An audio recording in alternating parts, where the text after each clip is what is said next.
sini Yamani. Dah nampak dah Dah nampak dah kat situ. Lepas tu 3 dah mula dah. Yang keempat, ni tempat mula penjuru Hajar Aswad. Pusing, kita dah pusing, berakhir dekat penjuru Hajar Aswad. Yang keempat, pusingan yang sama. Yang kelima, menjadikan Kaabah sebelah kiri. Saya dah pusing dah tadi, Kaabah sebelah kiri. Bila kata Kaabah sebelah kiri, tuan-tuan, puan-puan, nampak tak ni logo? Tak payahlah tuan-tuan tengok dah. Ni yang boleh buka belah sini lah. Okey, baik kan ni. Nampak tak ni merah ni? Nampak tak? Kanak-kanak kecil yang kita bawa. Ni muka dia. Kita dukung anak tu macam ni. Kita bawa tawaf. Kita bawa tawaf pusing. Mana kiri dia? Mana kiri dia? Kiri dia sini. Menginginkan Kaabah ke tidak? Tidak, tak sah tawaf dia. Jadi kalau bawa kanak-kanak kecil, kena pusing ke depan. Muka dia ke depan. Ini kiri dia. Baru dia tawaf menginginkan Kaabah. Okey, ini cara dia tuan-tuan, puan-puan. Walaupun kanak-kanak, dia kena menginginkan Kaabah. Kalau tak boleh dukung kat sini, naikkan atas ni dukung macam tu. Barulah dia kita pusing. Lepas tu kena maklum, kalau dukung, bawa anak-anak dukung, seorang je dapat. Kalau kita niat seorang-seorang, kalau yang dukung tu bawa anak saja free, boleh yang pertama. Kali kedua dah siap 7 pusingan, baru untuk anak tak boleh serta dapat dulu. Berbeza dengan gunakan kereta sorong ataupun kursi roda. Yang duduk dekat atas kursi, yang tolak dua-dua dapat. Dah berapa dah kita pergi? Dah. Yang pertama, 3 tu kita bawa daripada luar. Bermula penjuru Hajar Aswad, jadikan Kaabah. Jadikan Kaabah sebelah kiri dah 5. Yang ke-6, kena tawaf dalam masjid. Kawasan tawaf tu dalam masjid. Atas masjid pun tak apa, kat lepas kat atas tu. Dekat 1, dekat 2 pun boleh. Jangan luar masjid, tak sah. Lepas tu, luar Kaabah. Luar Kaabah. Kat sini ada Hijr Ismail. Luar Hijr Ismail. Macam tu, dia kena luar ni kat sini Hijr Ismail. Okay? Hijr Ismail dekat belakang. Luar Hijr Ismail. Kena tawaf di luar Hijr Ismail. Jangan sentuh Kaabah. Kerana kat bawah ada seketing Kaabah. Tu seketing Kaabah macam kita pasang muzik kat rumah. Sazan Nuat nama dia yang untuk Kaabah. Sentuh kita dah masuk kat dalam, pasal dia keluar. Sentuh aja boleh, belum batal. Kita bergerak kosong, dah batal dah tu. Pusingan berkenaan sahaja yang batal, bukan semua. Lepas tu tuan-tuan, puan-puan, dah 6, yang ke-7, kekalkan niat tawaf. Yang ke-7, maknanya sepanjang pusing tu kita khusyuk dalam keadaan tawaf. Yang ke-8, cukup 7 pusingan. 7 pusingan dengan yakin.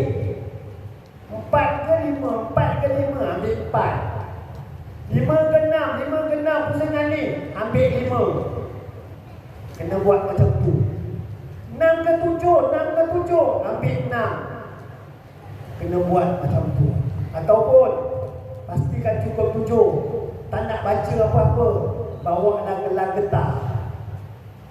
Gelang getah 7 line, masukkan sebelah tangan. Habis pusing, masukkan sebelah. Habis 1, 2, sampai dah habis 7 line. Cukuplah 7 dengan yakin. Yang paling mudah tuan-tuan, puan-puan, paling mudah, pusingan pertama baca Fatihah. Pusingan kedua baca Alif Lam Mim Zalikal Kitabu La Raiba Fihi. Pusingan ketiga baca ayat kursi Allahu la ilaha illa huwal hayyul qayyum. Kalau praktikal saya biasa saya bawa macam tu je. Pusingan yang keempat baca Qul huwallahu ahad. Pusingan yang kelima baca qul a'udzu birabbil falaq. Pusingan yang keenam baca qul a'udzu birabbin nas. Pusingan yang ketujuh rabbana atina fid dunya hasanah wa fil akhirati hasanah wa qina adzabannar. Cukup 7 pusingan. Tuan-tuan puan-puan tentukanlah. Kalau yang mana nak baca doa tu yang bukan ayat Quran, isteri bertawa, bacalah dalam bahasa Melayu. Pasal doa tu bukan tuan-tuan yang buat. Baca je. Kadang-kadang tak ada hajat pun. Kita baca teringin, biar kita faham yang kita inginkan tu. Baca dalam bahasa Melayu je. Yang bahasa Arab saya bacalah. Yang penting kita berdoa, kita faham. Tapi jangan pula doa kunut baca bahasa Melayu, patah sembahyang. Ketika sujud nak berdoa, cakap Melayu, doa dalam hati. Allah Maha dengar, jangan takut. Kalau nak bahasa Melayu ketika sujud jangan hari. Nanti selesai. 8. Syarat-syarat sah tawaf. Tuan-tuan tengah tawaf tiba-tiba terkentut batal. Apa cara nak buat? Nak keluar daripada masjid agak jauh. Ada 2 pilihan. Yang pertama, botol netral yang kecil, tutup dia tukar yang boleh spray. Ambillah dulu gunakan spray yang tadi tu. Ataupun yang lelaki agak mudah sikit, pergilah dekat mana-mana tempat air zam-zam untuk minum. Tak ambil wudu yang wajib sahaja. Tuan-tuan kena belajar. Bukan setakat belajar, kena buat. Macam mana wudu yang wajib saja? Yang pertama niat, saja aku berwudu kerana Allah Ta'ala. Saja aku angkat atas kecil kerana Allah Ta'ala pun boleh. Pilihlah mana-mana yang tak. Dan niat, sambil niat tu basuh muka sekali je. Lepas basuh muka sekali, basuh tangan sampai ke siku sekali. Kiri dan kanan. Kanan dan kiri, maafkan, kanan dan kiri. Lepas tu ambil air, sapu kat kepala. Lepas tu basuh kaki sekali. Cukup. Pergilah tawaf balik. Itulah rukun wudu. Niat, basuh muka, tangan sampai ke siku, sapu air dekat kepala, basuh kaki kiri dan kanan, kanan dan kiri, kemudian tertib. Cukup. 6. Kena buat tuan-tuan. Khususnya ketika hari Jumaat, tuan-tuan pergi ke masjid agak terlambat dan belum berwudu, khutbah dah bermula. Jadi waktu itu pergilah dekat paip, tak ada air, basuh muka, tangankan berhidup, sapu kepala, basuh kaki, terus naik. Kerana dengar khutbah wajib.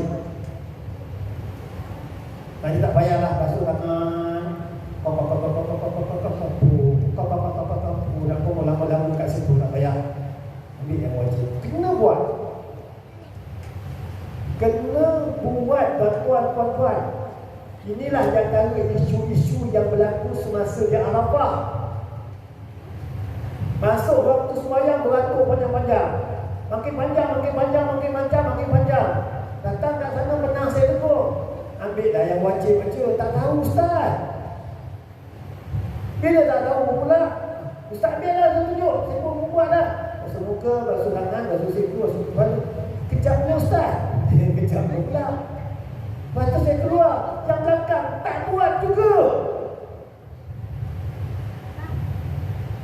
Satu biasa. Ada bisa tegak, ada biasa tegak bisa. Ada biasa tegak bisa. Itulah kita cubalah belajarlah. Kena yakin. Tapi pula dalam keadaan tertentu pula, bila sembahyang sunat nak baca surah susah. Asyik baca Fatihah aja habis. Jom. Boleh pula. Tinggalkan sunat. Bila sembahyang sunat Isyak, doa iftitah tak nak baca, nak baca Fatihah aja. Lepas tu surah tak nak baca, baca Fatihah aja ambil rukun. Boleh pula kat situ. Habis sembahyang macam tu cepat. Dah belajar dah. Baca doa iftitah, terbuka ruang langit, pintu langit menerima doa kita. Dah bagi tahu dah macam tu. Tinggal juga doa iftitah. Sembahyang sunat Isyak, sembahyang sunat Maghrib, macam itulah. Bila sampai bab wuduk dah bimbang. Tengok keadaan kita bincang sama lagi isu-isu kita bersama. Ada soalan berkaitan dengan rukun. Baik, kemudian tutup aurat. Kita nak bincang satu-satu tutup aurat. Aurat lelaki antara pusat dengan lutut.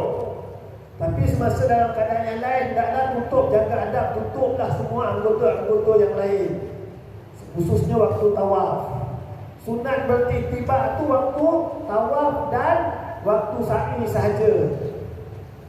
Menutup aurat bagi wanita, aurat wanita seluruh tubuh badan kecuali muka dengan tapak tangan dan belakang depan belakang. Itu kena jaga semua sekali.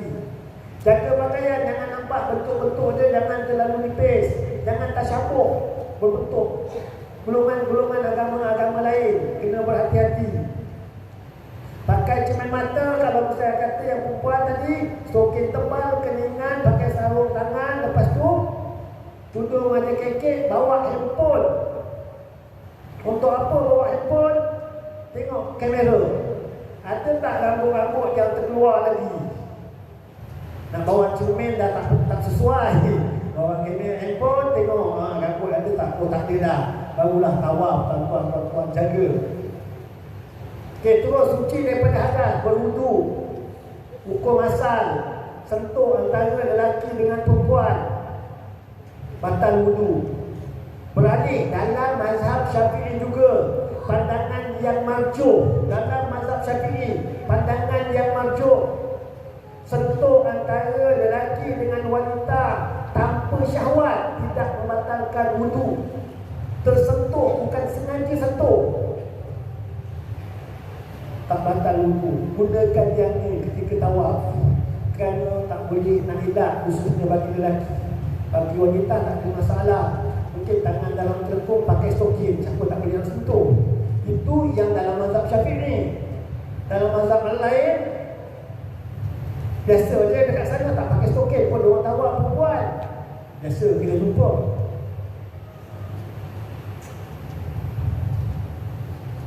Yang ni keputusan muzakarah berkaitan dengan wudu, sentuh lelaki dengan wanita. Kita boleh guna pakai. Bermula daripada hotel sampailah pergi dekat masjid, boleh sembahyang beberapa waktu gunakan wudu yang sama selagi tidak batal disebabkan perkara lain. Boleh gunakan. Suci daripada hadas kecil, hadas besar.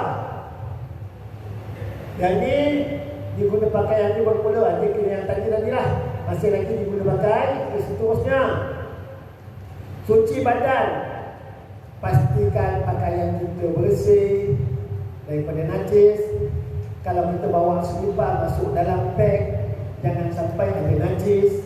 Kalau dukung anak-anak, jangan sampai pakaian dia yang melampir tadi tu ada najis juga. Lepas tu pakaian tai burung, kalau ada tai burung jelas najis, kenalah tukar, kenalah basuh. Tengoklah mana yang sesuai. Tuan-tuan kena maklum. Kalau misal kata kain ihram agak ni macam terkecil, ada kena. Kalau misal kata datang tukar, basuhlah mana kawasan yang patut dibasuh, yang bersih. Ikut kemampuan kita. Okey, syarat seterusnya. Apa nama dia? Bermula daripada penjuru Hajar Aswad, berakhir di penjuru Hajar Aswad. Ikutkan pusingan sampai 7 pusingan. Kemudian jadikan Kaabah sebelah kiri. Jadikan Kaabah sebelah kiri, jalan macam biasa ke hadapan, macam saya dah tunjuk tadi sebelah kiri. Kemudian itu penerangan dia. Yang keenam, dilakukan dalam Masjidil Haram, tak boleh dekat luar. Sama ada tingkat 1, tingkat 2 boleh buat. lepas tu dekat luar. Yang ni dekat ni Syazon, jangan sentuh. Encik Ismail jangan sentuh, Syazwan jangan sentuh, Kaabah jangan sentuh. Masa tawaf pergilah dekat kawasan-kawasan luar ni, cantik lah tu kita tawaf. Okey, seterusnya tuan-tuan dan puan, lekalkan niat tawaf dengan khusyuk. Lepas tu cukup 7 pusingan. Sunat-sunat tawaf. Bagi yang mampu, sunat jalan kaki. Sepanjang tawaf jalan kaki. Yang mampu naik skuter makruh. Yang mampu naik skuter bawa orang musuh diharuskan, boleh, tak ada masalah. Yang kedua, beriktibar, tunjukkan bahu kanan, sunat. Itu pun untuk tawaf yang ada sa'i. Yang tak ada sa'i tidak perlu beriktibar.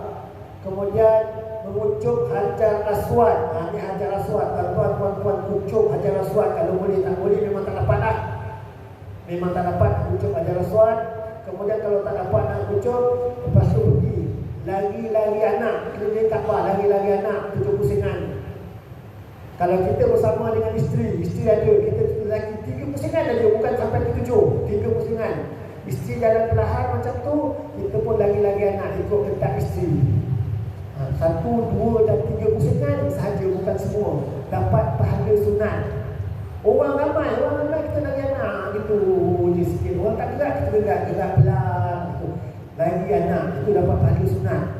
Bukan nak pejut 100 meter. Kemudian yang kelima, istilah isyarat ke arah hajar aswad sambil bertakbir lalu mengucuk tapak tangan. Yang apa ni? Penjuru hajar aswad. Ini yang mani. Bila sampai dekat sini hajar aswad, sambil berpusing, Bismillahirrahmanirrahim, kucuk.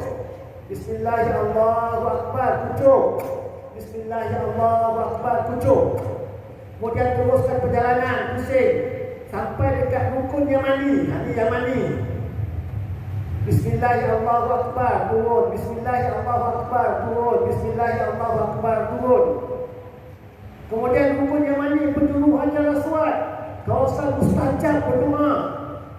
Nabi sarankan, Rabbana atina fid dunya hasanah wa fil akhirati hasanah wa qina azabannar wa adkhilna jannata ma'al abrar ya aziz ya ghafar ya rabbal alamin. Boleh baca 3 kali baru sampai penjuru hajar aswad, agak jauh. Sambung doa tuan-tuan, hajat tuan-tuan sambung. Apa dia hajat? Ada nanti kita ulang banyak kali dah. Doa untuk anak, doa untuk ayah, doa untuk saudara mara, doa. Itulah peluang kita. Okey, baik. Seterusnya, mewalat berturut-turut 7 pusingan tanpa henti. Bagi orang yang mampu dapat pahala sunat. 7 pusingan. Tak mampu, tak apa. Habis 3 pusingan, rehat. Nak balik tidur kat hotel, balik kat hotel. Besok sambung lagi. Yang keempat, yang kelima. Penat lagi, balik lagi. Rehat lagi, minum air zam-zam. Sambung lagi. Tak mampu. Bagi yang mampu, sunat berturut-turut. Kemudian tawaf dengan khusyuk. Tawaf dengan khusyuk, datangkan hati dekat situ. Tuan-tuan, insyaAllah, yang saya kata tadi, yang peringkat umur macam ni, dah sampai kat sini, jenis Kaabah pun hati dah sayu. Baca Fatihah, meleleh air mata. Baca surah Ikhlas, meleleh air mata. Penuh khusyuk lah tu. Sambung lagi. Baca Quran, baca zikir, baca doa sepanjang tu. Subhanallah walhamdulillah wa la ilaha illallah wallahu akbar. Subhanallah walhamdulillah wa la ilaha illallah wallahu akbar. Jangan lupa tuan-tuan perempuan, Pak Imam pun dah ajar kita. Dia bagi tahu afdalu zikri fa'lam annahu la ilaha illallah. Ketahuilah olehmu bahawa semulia-mulia zikir adalah la ilaha illallah. La ilaha illallah. La ilaha illallah. Ketika tawaf pula semulia-mulia zikir. Boleh ya tuan-tuan buat, insyaAllah, tak risau. Lepas tu habis selesai, tuan-tuan puan-puan solat sunat tawaf dekat mana-mana dalam masjid. Kalau boleh dekat makam Ibrahim, itu yang mudah. Tapi kalau ada orang tawaf dekat makam Ibrahim, pergilah ke dalam, jangan ganggu orang nak tawaf. Memang disuruh kat situ waktu tak ada orang. Waktu ada orang, pergilah, jangan ganggu orang.